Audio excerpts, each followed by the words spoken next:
Mayong hapon, Mindanao. Ako si Sara Hilomen Velasco. Tulo ang patay, lakip niini ang usa ka 3 anyos nga batang lalaki atul sa disgrasya tali motorsiklo ug pribadong sakyanan sa Maramag, Bukidnon. Nadala sa ospital apan patay na ang mag-amahan nga 33 anyos nga rider ug 3 anyos nga anak niini human mabanggaan ang gisakyang motorsiklo sa usa ka pribadong sakyanan sa barangay Panadtalan sa Maramag, Bukidnon pasado alas 2 Lunes sa hapon. Sa investigasyon sa Maramag Pulis, samtang palikuunta ang motor pasulod sa usa ka dalan, kalit kining nabanggaan sa usa ka naghaguros nga sakyanan nga nagsunod kanila.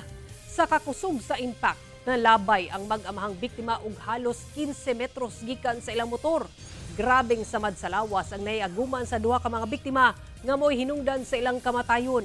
Nakabsansab sa kinabuhi ang sakay sa nakabanggang pribadong sakyanan tungod sa nasinati nining injury. Unang misibat ang driver sa pribadong sakyanan apan paglabay sa pipila ka oras, misurrender sab kini sa Don Carlos Police. Mag-atubang siya og kasong reckless imprudence resulting in multiple homicide and damage to property. Wala pa siya'y pahayag.